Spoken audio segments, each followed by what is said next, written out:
Hello everyone, আসসালামু আলাইকুম। কেমন আছো তোমরা সবাই? চলে আসলাম আরেকটি নতুন ভিডিও নিয়ে। আজকের ভিডিওতে আমি একাদশ দ্বাদশ শ্রেণীর পদার্থবিজ্ঞান অধ্যায়ের মহাকর্ষ ও পদার্থবিজ্ঞান প্রথম পত্রের মহাকর্ষ ও অভিকর্ষ অধ্যায়ের থেকে আসা ঢাকা বোর্ড 2022 সালের সিকিউ প্রশ্নটি সমাধান করব। এখানে একটা উদ্দীপক দিয়েছে। উদ্দীপকে বলেছে কোনো একটি কাল্পনিক গ্রহের ভর পৃথিবীর ভরের সমান, অর্থাৎ কাল্পনিক গ্রহটি যে কাল্পনিক গ্রহের কথা বলেছে সেই ভরটা পৃথিবীর ভরটার সমান, কিন্তু ব্যাসার্ধ পৃথিবীর ব্যাসার্ধের দ্বিগুণ। 3 কেজি ভরের একটি বস্তু উভয় গ্রহের পৃষ্ঠ হতে 9 কিলোমিটার পার সেকেন্ড বেগে খাড়া উপরের দিকে নিক্ষেপ করা হলো। এটা কিন্তু বলেছে 9 kilometre per second, 9 metre per second কিন্তু বলেনি, 9 কিলোমিটার পার সেকেন্ড বলেছে। এটা মিটার পার সেকেন্ডে কিন্তু বলেনি। পৃথিবীর ভর দেওয়া আছে এবং পৃথিবীর ব্যাসার্ধ দেওয়া আছে। গ নম্বর প্রশ্ন বলেছে পৃথিবীর মুক্তিবেগ নির্ণয় করো। পৃথিবীর মুক্তিবেগ নির্ণয় করতে বলেছে। তো মুক্তিবেগ তো একটা বেগ। বেগকে কি দ্বারা প্রকাশ করা হয়? বেগকে ভি দ্বারা প্রকাশ করা হয়। কিন্তু যেহেতু আমরা কি জানি? আমরা জানি মুক্তিবেগ, এখানে এটা একটা বেগকে যেহেতু ভি দ্বারা প্রকাশ করা হয়, তাই মুক্তিবেগকে, যেহেতু এটা মুক্তিবেগ, তাই একে ভি দ্বারা প্রকাশ করা হয়। এবং ভি এর সূত্রটা হচ্ছে √2 gm ডিভাইডেড বাই আর, যেখানে যেটা হচ্ছে মহাকর্ষীয় ধ্রুবক, এই বড় হাতের যেটা মহাকর্ষীয় ধ্রুবক, সেটির মান হচ্ছে 6.67 ইন্টু 10⁻11। আর এম হচ্ছে পৃথিবীর ভর। পৃথিবীর ভর উদ্দীপকে দেওয়া আছে 5.97 ইন্টু 10⁻24। আর পৃথিবীর ব্যাসার্ধ আর এর মান দেওয়া আছে 6.4 ইন্টু 10⁻6 মিটার। এখন মানগুলো যদি বসায় দেই শুধু, তাহলে কিন্তু অঙ্কটা হয়ে যাবে। √2 ইন্টু জির মানটা বসায় দিলাম, এম এর মান বসায় দিলাম। এম হচ্ছে পৃথিবীর ভর, যেটির মান দেওয়া আছে 5.97 ইন্টু 10⁻24 কেজি, ডিভাইডেড আর হচ্ছে পৃথিবীর ব্যাসার্ধ, যেটির মান উদ্দীপকে দিয়েই দেওয়া আছে। এখন এটাকে ক্যালকুলেশন করলে কিন্তু অ্যান্সারটি চলে আসবে। এটাকে ক্যালকুলেশন যদি করা হয়, তাহলে প্রথমে মিটার পার সেকেন্ডে একটা মান আসবে, কেননা এখানে পৃথিবীর ভর কেজিতে নিয়ে আসা হয়েছিল, ব্যাসার্ধ মিটারেই আছে, ভরও কেজিতে আছে, তাই এখানে যে অ্যান্সারটি আসবে, সেই অ্যান্সারটি একটা নির্দিষ্ট অ্যান্সার আসবে, সেটাও আসবে মিটার পার সেকেন্ডে। তারপর সেই মিটার পার সেকেন্ড থেকে কিলোমিটার পার সেকেন্ডে এটিকে কনভার্ট করতে হবে, কেননা এখানে আমাদের উদ্দীপকে যে বেগ দেওয়া আছে সেটা কিলোমিটার পার সেকেন্ডে দেওয়া আছে, তাই মুক্তিবেগকেও কিলোমিটার পার সেকেন্ডেই বের করবো আমরা। এখানে এটাকে ক্যালকুলেশন করলে আসবে 11 সে যে মিটার পার সেকেন্ড আসবে, সেটি থেকে যদি কিলোমিটার পার সেকেন্ড করা হয়, তাহলে আনসারটি আসবে 11.2 কিলোমিটার পার সেকেন্ড। এটি গ নম্বরের আনসার। অর্থাৎ পৃথিবীর যে মুক্তিবেগ, সেই মুক্তিবেগটা হচ্ছে 11.2 metre per second, kilometre per second. খ নম্বর প্রশ্ন বলেছে উদ্দীপকের নিক্ষিপ্ত বস্তুটি উভয় গ্রহে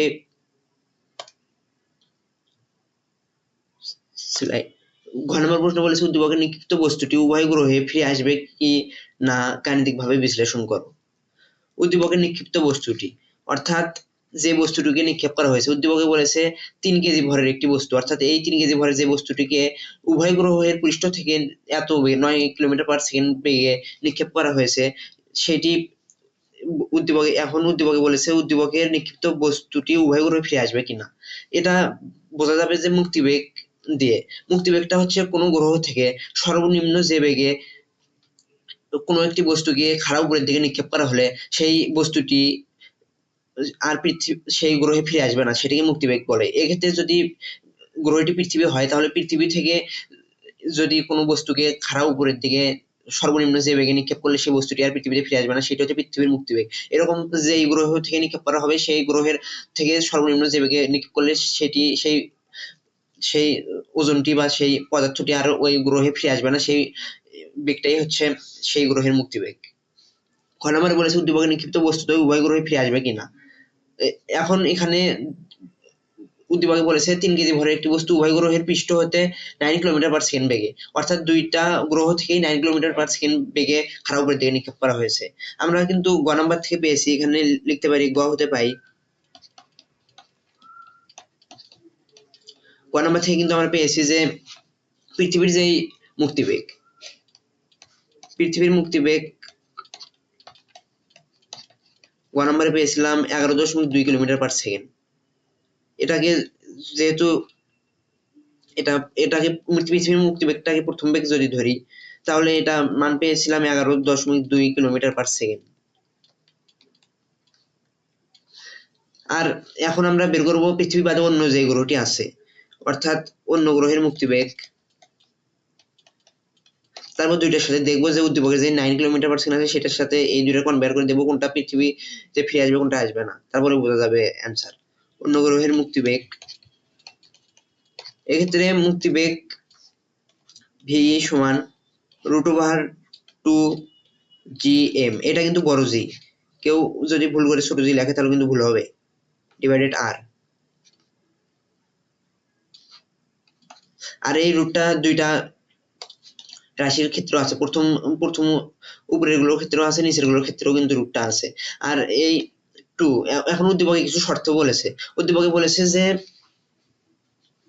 কোনো একটি কাল্পনিক গ্রহের ভর পৃথিবীর ভরের সমান, অর্থাৎ পৃথিবীর ভর m ধরেছি, এখানেও যদি আমি ক্যালকুলেশন করতে চাই তাহলে এখানকার যে ভর সেই ভরটা যে m আছে সেই mই আছে। আর মহাকর্ষীয় ধ্রুবক যেটি সেটিও ঠিক আছে, 6.67 × 10⁻11। আর পৃথিবীর ভর যেহেতু ওই গ্রহটির ভর যেহেতু পৃথিবীর ভরের সমান, তাই আমরা এখান থেকে লিখতে পারি পৃথিবীর ভর যেহেতু দেওয়া আছে 5.97 × 10⁻24, তাই ওই গ্রহের ভরটিও তো তাই হবে, কেননা উদ্দীপকে বলেছে যে পৃথিবীর ভর ওই গ্রহের ভরের সমান, ডিভাইডেড আর। আর হচ্ছে ব্যাসার্ধর কথা কি বলেছে, ব্যাসার্ধ পৃথিবীর ব্যাসার্ধের দ্বিগুণ, অর্থাৎ পৃথিবীর ব্যাসার্ধকে আমরা আর ধরেছিলাম। এই ক্ষেত্রে এই গ্রহের যে ব্যাসার্ধ সেই ব্যাসার্ধ পৃথিবীর যে ব্যাসার্ধ তার সেই ব্যাসার্ধের দ্বিগুণ, সেক্ষেত্রে এটা হবে 2r, 2 × r। আর এর মান যদি বসাই, আর হচ্ছে পৃথিবীর ব্যাসার্ধ দেওয়া আছে 6.4 × 10⁻6। এখন এটা ক্যালকুলেশন করব, এটা ক্যালকুলেশন করে একটা মান আসবে মিটার পার সেকেন্ডে, সেটিকে কিলোমিটার পার সেকেন্ডে কনভার্ট করব। কিলোমিটার পার সেকেন্ডে কনভার্ট করার পর যে মানটি আসবে সেই মানটি আমরা দেখব যে উদ্দীপকে যে মানটি দেওয়া আছে, অর্থাৎ ওই গ্রহ থেকে 9 কিলোমিটার পার সেকেন্ড বেগে উপরের দিকে নিক্ষেপ করা হয়েছে। এই 9 কিলোমিটার পার সেকেন্ডের চেয়ে যদি এই গ্রহের মুক্তিবেগটা বেশি হয়, অর্থাৎ 9 কিলোমিটার পার সেকেন্ড বেগে নিক্ষেপ করা হয়েছে, তার চেয়ে যদি এই গ্রহের মুক্তিবেগটা যেটা বের করলাম সেটা বেশি হয়, তাহলে আমরা ওইখান থেকে সিদ্ধান্ত নিতে পারি যে সেটি আর পৃথিবীতে ফিরে আসবে না, কেননা পৃথিবীতে থেকে সেটি আর ওই গ্রহে ফিরে আসবে না, কেননা এই গ্রহের থেকে ওই গ্রহ থেকে 9 কিলোমিটার পার সেকেন্ড বেগে ওইটিকে নিক্ষেপ করা হয়েছে।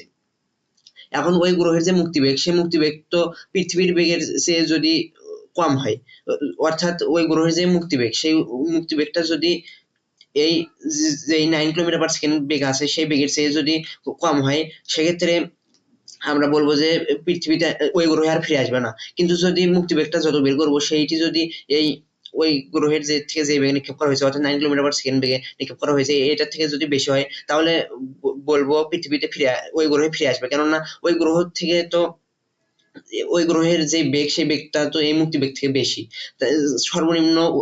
আর মুক্তিবেগটা হচ্ছে সর্বনিম্ন যে বেগে নিক্ষেপ করা হয়, যেহেতু সর্বনিম্ন ওই বেগের চেয়ে কম বেগে নিক্ষেপ করলে ফিরে আসবে, তাই যদি বেশি হয় তাহলে বলবো যে ফিরে আসবে গ্রহে, আর যদি কম হয় তাহলে বলবো ফিরে আসবে না। এখন পৃথিবীর ক্ষেত্রে আমরা মুক্তিবেগ বের করেছিলাম 11.2, পৃথিবীর ক্ষেত্রে মুক্তিবেগ বের করেছিলাম 11.2 কিলোমিটার পার সেকেন্ড, আর উদ্দীপকে দেওয়া আছে পৃথিবী থেকে 9 কিলোমিটার পার সেকেন্ড বেগে নিক্ষেপ করা হয়েছে। পৃথিবী থেকে যেহেতু 9 কিলোমিটার পার সেকেন্ড বেগে নিক্ষেপ করা হয়েছে, সেহেতু এইটি পৃথিবীতে ফিরে আসবে, কেননা এইটি পৃথিবীতে যে মুক্তিবেগ, অর্থাৎ পৃথিবী থেকে সর্বনিম্ন 11.2 কিলোমিটার পার সেকেন্ড বেগে নিক্ষেপ করলে সেটি পৃথিবীতে আর ফিরে আসবে না। কিন্তু এখানে তো সর্বনিম্ন যে ব্যক্তি আছে তার চেয়েও কম বেগে নিক্ষেপ করা হয়েছে, 9 কিলোমিটার পার সেকেন্ড বেগে নিক্ষেপ করা হয়েছে, তার কারণে এটি পৃথিবীতে ফিরে আসবে। তো এটাই ছিল আজকের ঢাকা বোর্ড 2022 সালের মহাকর্ষ অধ্যায় থেকে সৃজনশীলের আলোচনা। আশা করছি তোমরা সবাই বুঝতে পেরেছো। আজকের ভিডিও এই পর্যন্ত। ভিডিওটি শেষ পর্যন্ত দেখার জন্য ধন্যবাদ।